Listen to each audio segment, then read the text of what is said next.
Je vous parle d'un film par jour. Et aujourd'hui, je vais vous parler de Shining.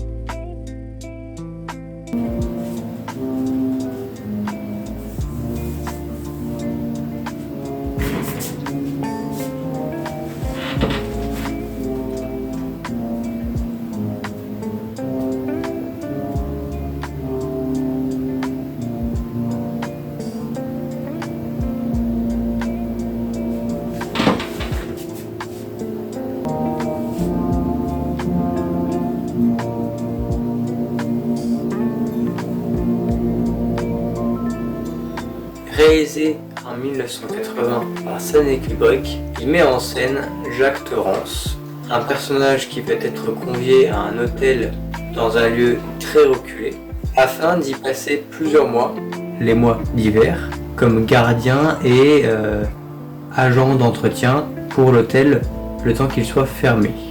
Les hivers peuvent être effroyablement rigoureux et votre tâche essentielle est de faire face à toutes les détériorations qui pourraient éventuellement se produire. Il s'agit avant tout de faire marcher la chaudière desservant les différentes parties de l'hôtel selon une rotation quotidienne, de réparer les dégâts lorsqu'il y en a, afin que toute l'installation reste en parfait état de marche. Ce poste, il va l'occuper en embarquant avec lui sa famille, sa femme, Wendy, et son fils. Pendant tout le film, on aura ainsi des indices sur le début et la fin de l'histoire. À travers la cravate que porte Jack, qui symbolise le labyrinthe, il est fait de motifs de labyrinthe. On aura aussi une maquette de labyrinthe, ou encore certains habits qu'il porte qui vont avoir des motifs de labyrinthe, comme le pull. Puis, pour finir, le labyrinthe qui est de grandeur nature à l'extérieur de l'hôtel et qui sera à la fois la fin du film, mais aussi le pendant. J'arrive! Dépêche-toi! Bien sûr, on n'arrive pas à sortir de la villa. T'as gagné. On continue le reste en marchant, hein?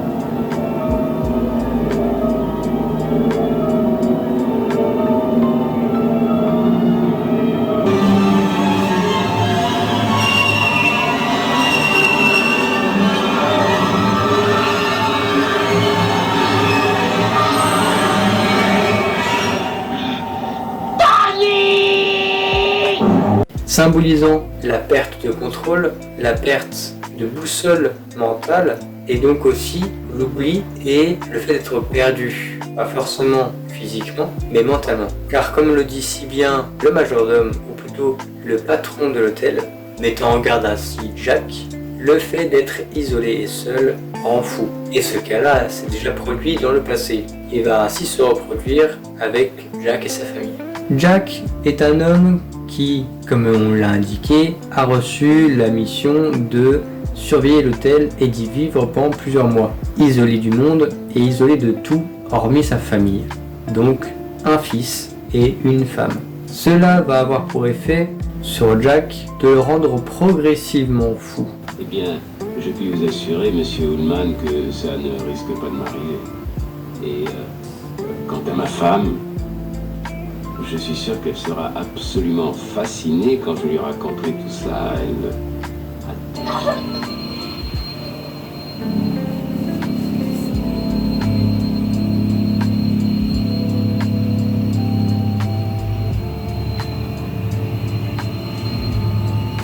Par ici.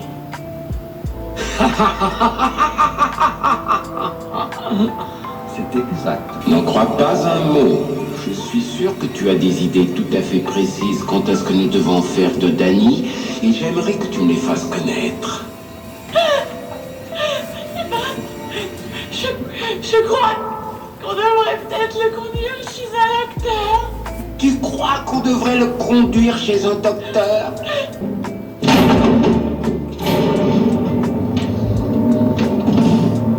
Wendy? C'est moi, Wendy!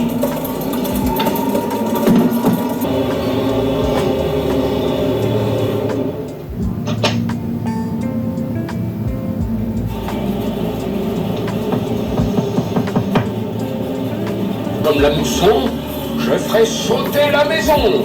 Oh!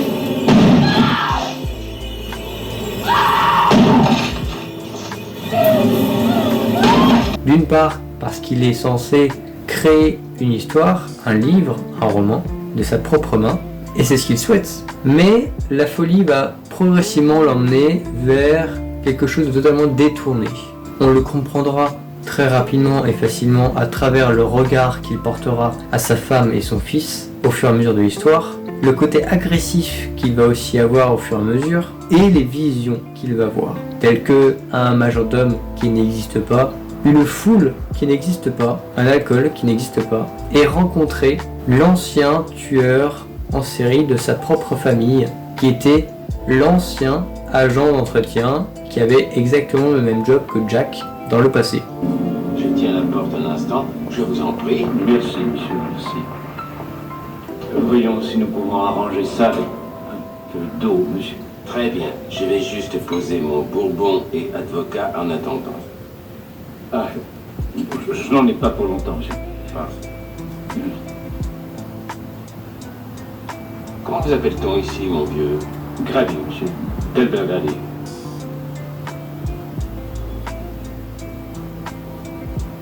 Grady? Oui, monsieur.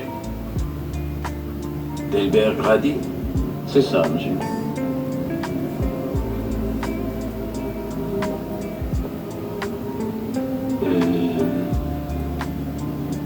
Monsieur Grady, ne vous ai-je pas déjà vu quelque part? Non, monsieur, je crois pas.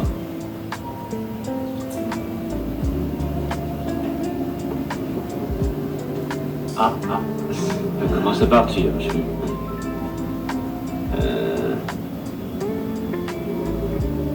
Monsieur Grady, n'étiez-vous pas le gardien ici autrefois? Mais non, monsieur. Qui a tué toute sa famille pendant la même période et qui s'est donné la mort lui-même. Jack va être sous le choc au début de rencontrer cet homme-là dans ses visions qu'il ne connaît, qu'il ne sait même pas être ses visions.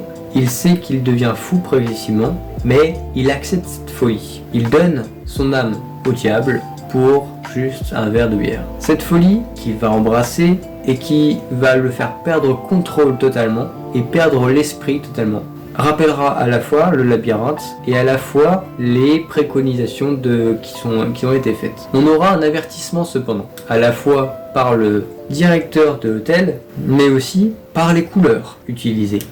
Tout le long de l'entretien, le directeur portera une cravate rouge, symbole du danger. Les murs seront orangés, un peu comme un symbole aussi de danger et de méfiance. Tu dois te méfier de cet endroit, ce qu'il ne fait pas. Les couloirs de l'hôtel sont également rouges et orangés. C'est incroyable.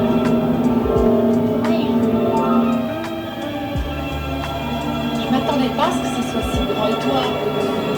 Non.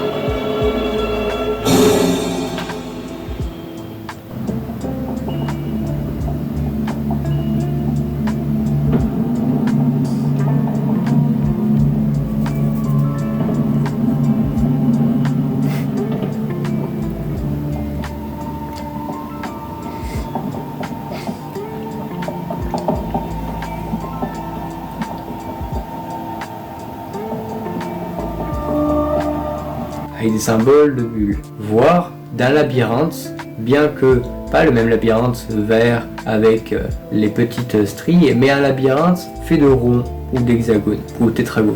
On voit ainsi que son propre fils, qui se bat dans l'hôtel, va faire la connaissance de entités et va également découvrir une pièce, la 237.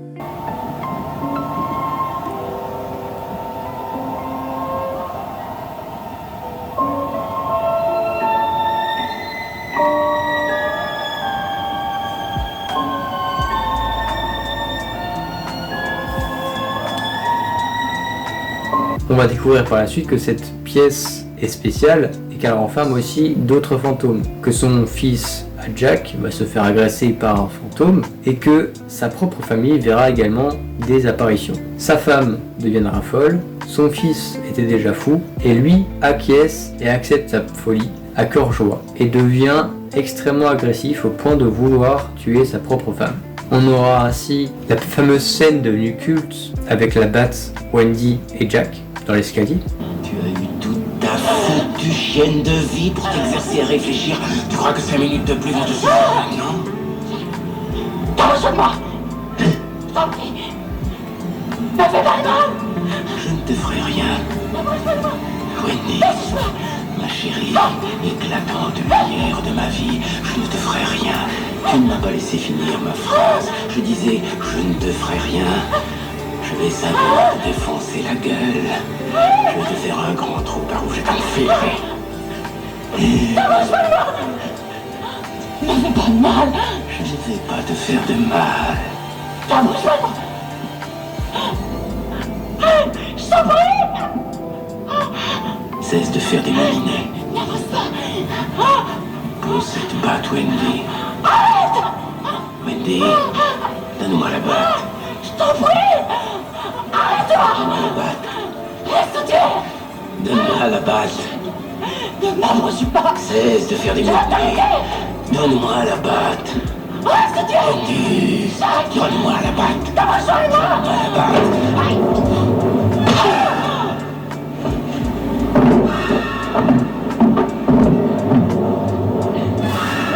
Et on aura aussi un autre avertissement colorimétrique dans les toilettes entièrement rouge éclatant, symbolisant un énorme danger. Car à partir du moment où on a cette scène avec Jack dans les toilettes et le serveur qui n'est d'autre que l'ancien personnage qui a tué sa famille, à partir de là, la mentalité de Jack bascule totalement. On passe du doute de vouloir agresser sa famille, du doute de être agressif ou non, du doute d'être dans la folie ou non, à chavirer totalement dans la folie, chavirer totalement dans le besoin frénétique et absolu de tuer sa famille. On parle là de acquiescer les ordres donnés par le diable, car c'est un peu ce qui est renvoyé là avec le fait de vendre son âme au diable pour juste une pinte de bière. Il a vendu son âme au diable pour tout sacrifier et pour à la fin ne plus comprendre si c'est vraiment pour une pinte de bière, si c'est pour une liberté ou simplement parce que ça l'amuse et parce qu'il adore ça. L'agression ira jusqu'à une autre scène culte que la batte, la scène de la hache avec la salle de bain, qui donnera lieu à la couverture principale du film et également à une phrase devenue culte, « Hey Johnny ». Sa femme découvrira juste avant la scène de la batte que son mari est totalement devenu fou. Elle aura la confirmation en lisant ce que son mari écrit. Jack écrira en boucle une phrase en faisant des paragraphes, en faisant des pages et des pages et des pages entières uniquement de cette phrase-là. Trop de travail rend Jack terne. Ou on pourrait aussi le traduire autrement, rend Jack fou.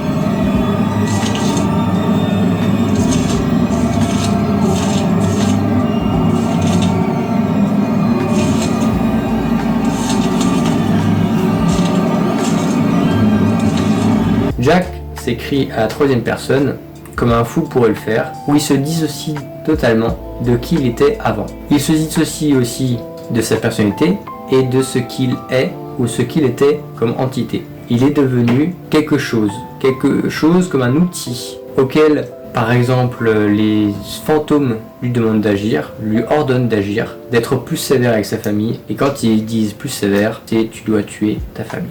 Malgré la douleur qu'il subit, malgré les épreuves qu'il aura, sa folie va tellement l'embarquer dans un état d'esprit où la douleur n'existe plus et où les épreuves n'existent plus, qu'il va finir par poursuivre son fils dans le labyrinthe comme scène finale et y mourir. Shining, c'est avant tout un film d'horreur et de thriller, par la même occasion, où le cri de Wendy renvoie à cette panique constante, la musique aussi à cette panique constante, à cette oppression face au danger que sont les fantômes, le danger de la folie, le danger de Jack et le danger qui est devenu Jack. À partir des toilettes rouges, Jack est devenu le danger. La prévention que lui fait tout le décor au début du film ne devient plus une prévention, mais une acceptation. Voilà ce qu'est Shining. Au film Shining, j'ai mis 4,5 sur 5, car pour moi c'est un film qui est extrêmement bien réalisé. Pour un film sorti en 1980, c'est extrêmement bien réalisé, avec des effets spéciaux qui, en réalité pour l'époque, c'est quand même exceptionnel. Et en plus de ça, il y a eu beaucoup de plans séquences, donc c'est des plans où la caméra ne coupe pas, où il y a des prises de plusieurs minutes qui durent et qui sont parfaitement bien réalisé, car une erreur demande de refaire entièrement la scène. Entre ça, le jeu d'acteur de Wendy, le jeu d'acteur de Jack qui est époustouflant, qui a dû se préparer énormément avant les scènes cultes, comme la scène de la salle de bain, où on voit dans les backstage que notre cher Jack se prépare mentalement et physiquement à faire la scène et à absolument embrasser son personnage. On a là l'un des pleins potentiels de Stanley Kubrick. Entre celui-ci et Barry Lyndon, on a des films exceptionnels. D'une autre part, je trouve que les couleurs utilisées, la lumière afin de amplifier et d'accentuer l'intention donnée, ça donne encore plus de points finalement. Ça donne encore plus de points finalement à ce film exceptionnel, qui se classe parmi l'un des meilleurs films d'horreur ou de terreur et de thriller. Donc c'est un film que je vous conseille à voir, malgré les spoils que j'ai fait, que forcément je peux pas expliquer ma pensée sur le film sans spoiler. Je pense que dans les choses à améliorer, pour l'époque, si on prend encore une fois l'époque de 1980, pour moi il a rien à améliorer. Ce film est parfait dans sa constitution. Autant dans l'histoire, le déroulement de cette histoire aussi, il n'y a pas un seul moment où on s'ennuie, même les moments de silence sont ultra bien réalisés, ultra bien utilisés, parce que ces moments permettent de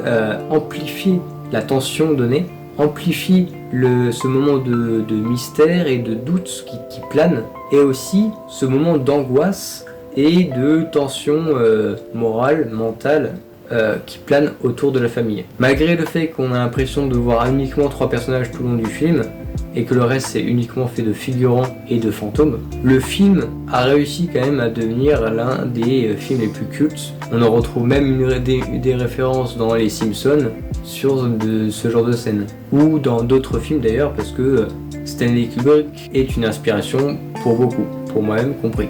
Et même le personnage qui est joué pour créer le fils de Jack, l'acteur ne savait même pas qu'il jouait dans un film d'horreur, pour encore plus amplifier cet aspect de doute, pour encore plus amplifier cet aspect de vérité, où l'enfant ne sait pas ce qu'il fait là, et pourtant ça donne quand même quelque chose d'exceptionnel, parce que c'est Stanley Kubrick finalement.